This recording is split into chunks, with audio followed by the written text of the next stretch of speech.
Hello everyone, my name is Richie and welcome back to another video. Today we're going to be doing one of them discussion videos again for the upcoming Fife Circle line. Now I recently did one of these for the upcoming suffragette line and that video did really well, and a lot of you asked me to do the same for Fife Circle because pretty much as soon as I released that video they announced that Fife Circle was coming out a week later. So yeah, I'm going to be talking about this upcoming Rivet product which spoiler alert, I'm really excited for. I recently went to Edinburgh and saw these in real life, and the fact that trip and then now this route coming out, it's just my excitement levels are just through the roof. So I'm excited to talk about it.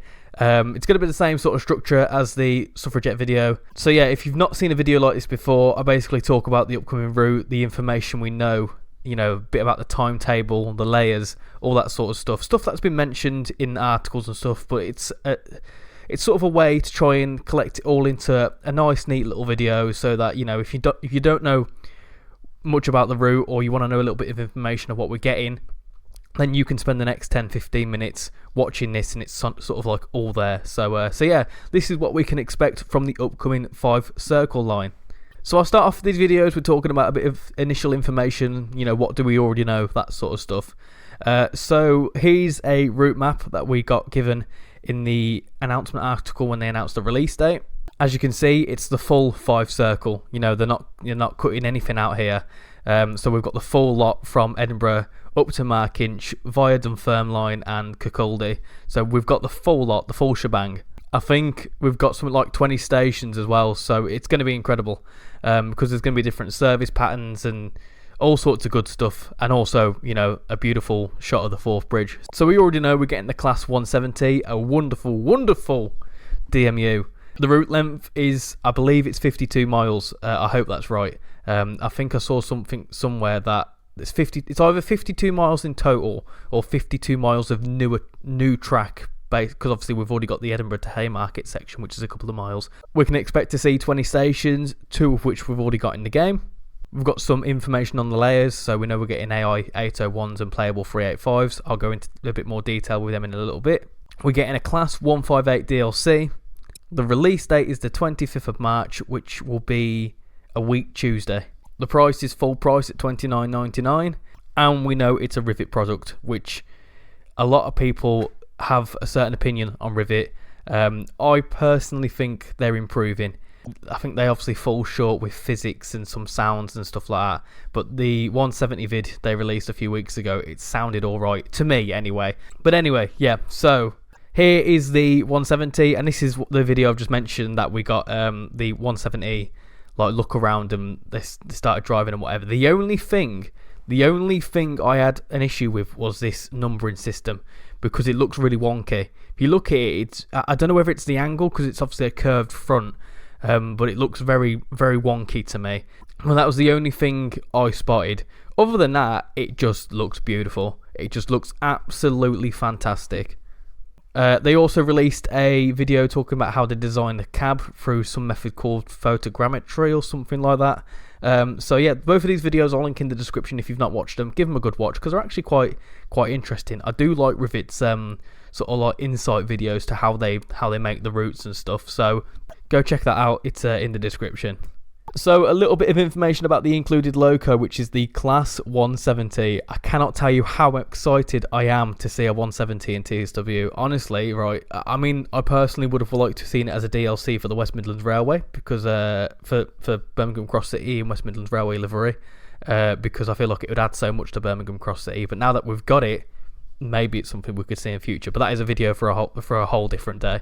But the 170, I'm so excited to see it because it's one of my favourite DMUs because they're just everywhere. Like the 170 and the 158 are just everywhere.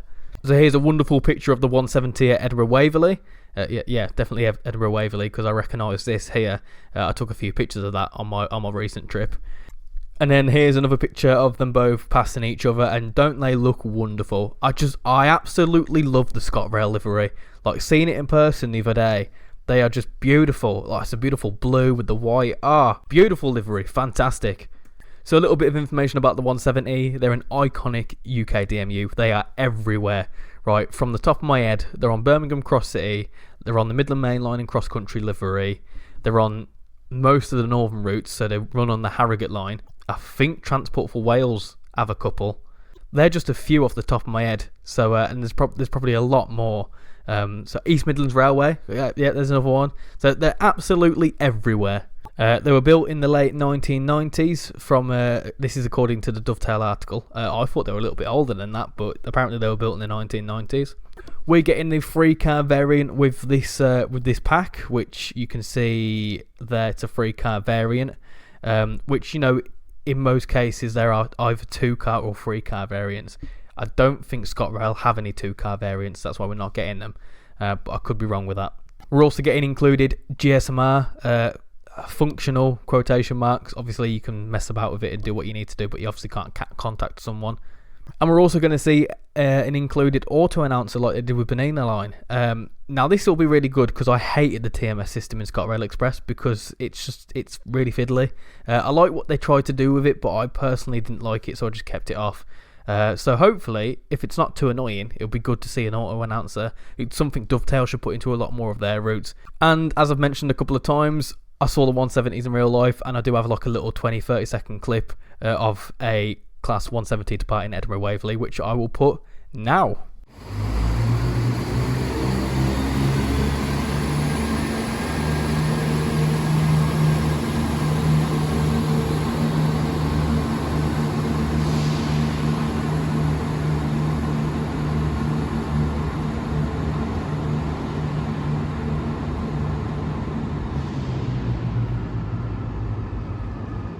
Oh, they sound absolutely beautiful. I did get a few other clips of some other Scotrail stock, so if you want to see them on the shorts and on the channel and whatever, keep an eye out for them.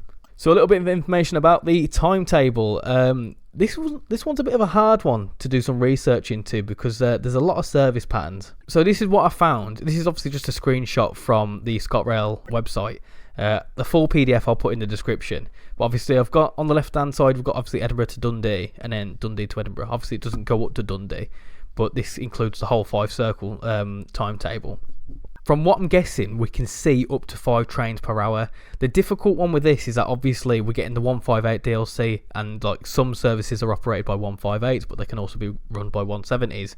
And from what I'm understanding here as well, there's a lot of different service patterns which I've broken down here. So we've got, from what it looks like, Edinburgh to Dundee via Kirkcaldy semi-express. So these are these ones here. Which you can see they start at 5:30 and they only call it Inverkeithing, Kirkcaldy and then Markinch. I think they're operated by the Intercity 7s. Obviously we're not going to get the Intercity 7s, but I will come on to something to do with that. And then we've also got Edinburgh to Dundee via Kirkcaldy. They're a stopper service, and they are every once an hour. They are run by 170s because that footage I got, I think that was a Kirkcaldy Dundee one anyway.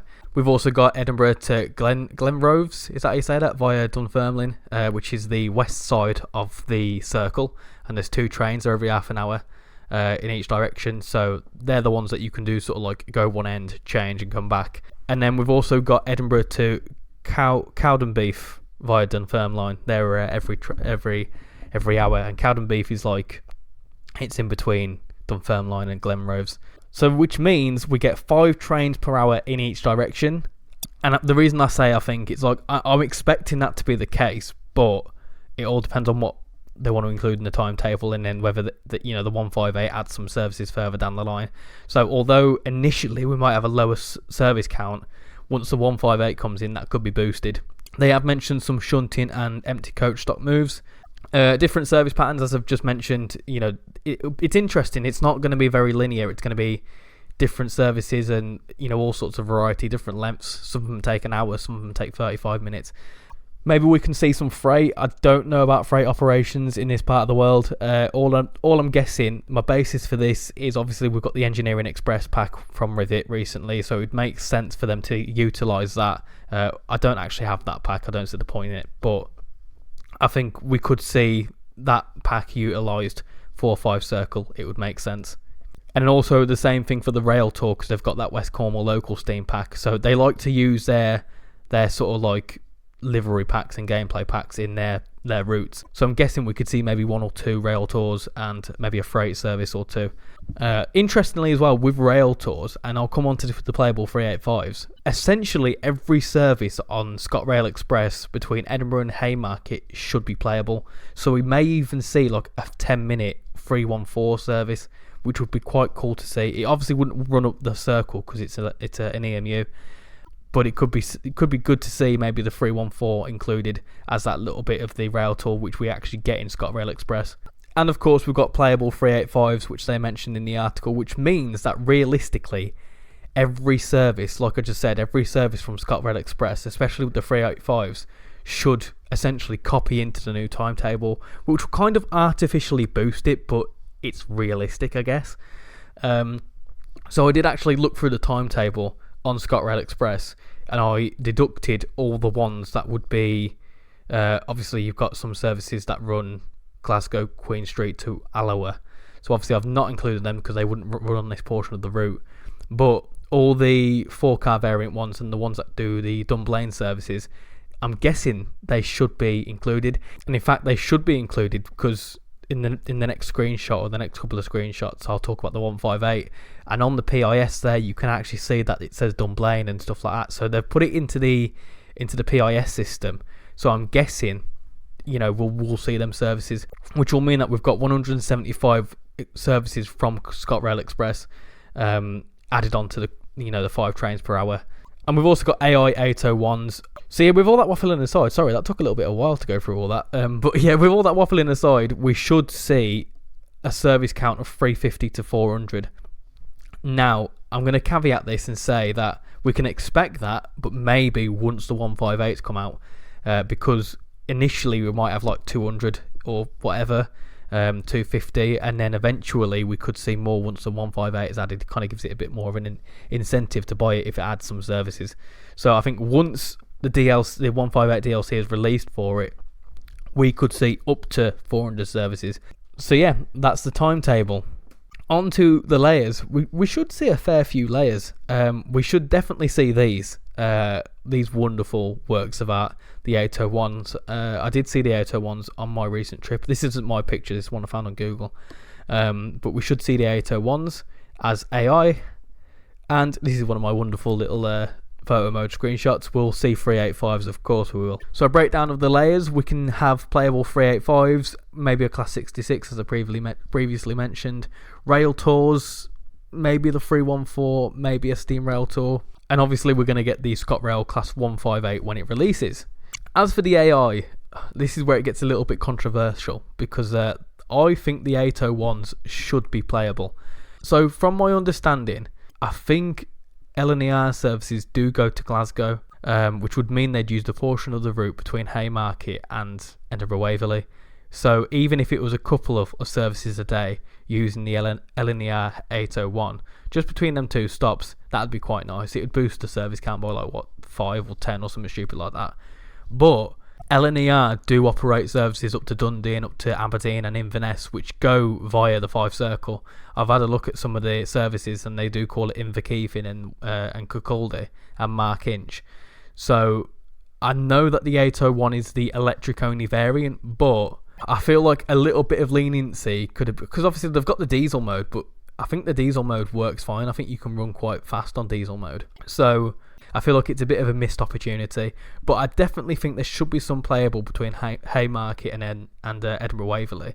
So this is a bit of a different portion for this video, because we have confirmed DLC, not a potential DLC, which is the Scotrail 158, which is here. This is what we got provided in the Dovetail Direct. As we can see, Skyhook's going to be making the 158. I don't know whether the sounds are different, but obviously the interior and I think the actual like lighting, like there's like a panel on the lights which are different on the Scotrail 158. But yeah, we've got that confirmed as DLC, which will be quite nice to see. I'm absolutely not against another 158. And this is what I was on about earlier, the Dunfermline services. They've been included into the timetable. So this will be a separate DLC releasing quite a while after the release, which is next week. We know it's a Sky Up product, which is It's alright. They did well with the 158. I quite like the 158 on Midland Mainline. They're going to be probably doing it as an actual Loco pack for those that don't own Midland Mainline. I know a lot of people will be like, yeah, but it's a relivery, blah, blah, blah, all this sort of stuff. But you got to think that if you don't own Midland Mainline, you don't have the 158. So for people that want a 158 but don't want Midland Mainline, it's essentially going to be a full route DLC. Yeah, again, the whole substitution thing, I don't know how it will substitute into the 170 services, because, you know, there's this whole thing in the coding that a 3-car variant of a train can't sub into a 2-car variant of a train. That's why they have separate timetables for them sometimes. So how the 158 is going to substitute into the 170s, I don't know. Whether it's going to be a separate timetable or whatever, I'm not too sure. And of course, Scotrail do actually operate combined 170 and 158 services. I saw a lot of them in Edinburgh when I went up there. You see a lot of 170s coupled to 158s, which is quite interesting. So I'm wondering whether that'll be the case. We'll have them added. Like I said, the price is going to be $12.99, which is standard Loco price, I think. I think some of them are a bit more expensive. I think the 700 was a bit more expensive. So I think the price is going to be about $12.99. That's not been confirmed. I'm just guessing that based on the standard Loco price. And the release date for that will be in 4 to 6 months time. And there we go, there's a wonderful picture of the 158. So yeah, like I said, the headlight panel thing, this like thing surround this sort of like oval shape that's left in there. So hopefully they do that right. Of course, I can't do one of these expectation videos without talking about a potential DLC. I know we've got a confirmed DLC, but I think if they did really want to push the boat out and do another DLC or like another Scotrail route that could layer back into this, what's the one I was talking about earlier? The Scotrail Intercity 7. It would just make sense. You know, they actually run on this line, and in future they might. I think Riviat are pretty much focusing on Scotland now. So you know, in future they could include the Scotrail Intercity 7s, but that's what I reckon we can see for potential DLC. And onto the route features, we've got the fourth bridge. Obviously the key point of this route, it's even in the little route map graphic that they provided. It's going to be beautiful and scenic. You know, that red web of metal as they described it, absolutely beautiful to see. It's going to be a nice circular route, as I mentioned. You know, you can go at one end, run across to the other station, go back down the other end. It's going to be really nice to have that sort of variety and, you know, not see the same bit of route all the time. It's sort of like Cathcart Circle, but bigger. Like Cathcart Circle was just incredible. As I mentioned earlier, we're going to get a busy Edinburgh Waverley. We're starting to get almost a full collection of Scotrail stock. I think the only other ones I can think of are like 334s and stuff like that. So, you know, we could see a really busy Edinburgh Waverley, which would be really nice to see. And obviously with the AI LNE 801s, it could just look beautiful. And then an interesting one, they did discuss about the potential, there's a rail link, the Leavenmouth, whatever you call it, rail link, which is like a branch line that's opening later this year. And they said that once they've got some reference, they could potentially add that in as a future update. Or maybe this could be the first time we get like a paid update to have an extra 5-10 miles of line. I don't actually know how long it is. I've not looked into it. But we could expect to see that added on, whether that's a paid or just a free update, which would be really nice to see. Another little bit of branch line and maybe some additional services. So that could be something nice to see once that happens. But we'll find out about that probably in like a year's time. So on to my final thoughts for this route. I'm going to be 100% honest. I'm well excited for this. I genuinely cannot wait for this route to come out. I think it's going to probably be one of my most played routes if it's, you know, everything I've talked about today. You know, busy services, busy Edinburgh Waverley, a 170. I think I'm really going to enjoy it because I loved Cathcart Circle.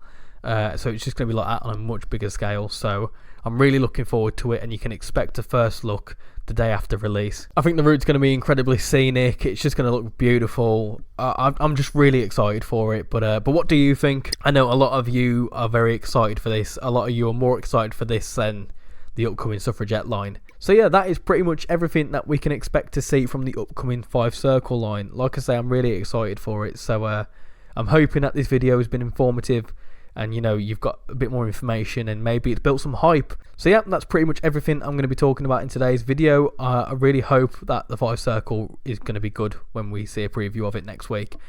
And I also hope that if you do get Fife Circle, you enjoy it, because it's going to be a good route. So yeah, thank you very much for watching this video. If you're new around here, please smash that like button and subscribe. So yeah, thank you very much for watching this video, and I'll hopefully see you all in the next one.